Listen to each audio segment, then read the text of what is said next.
what was the what was the driving force? Like, what was the win? What was the thing that you were celebrating? Like, was it the trophy? Was it the fame? Was it the money? Was it you wanting your parents to be proud of you? Like, what were the things that were driving you? Like, okay, if we're playing chess, I get a huge success, a huge amount of enjoyment of just winning. Like, I don't get anything else. It's just enjoying winning. But like, what was the drive for that period of 15 years? Like, so many challenges and hurdles you had to overcome.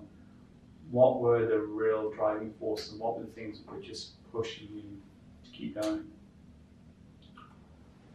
There was obviously so many different driving forces and times when you overcome injury or selection or form, but I think for me it comes back to a purpose and passion.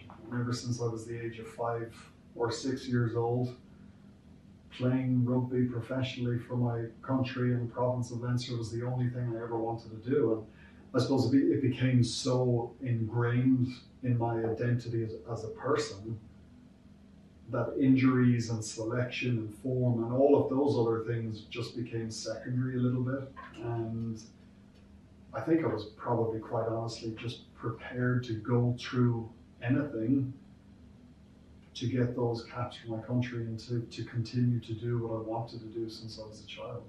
Was it the caps that were driving you? Because I know you referenced it, that there was this obsession with caps. Like, was that a big driving force? I think caps and medals were the two biggest driving forces for me.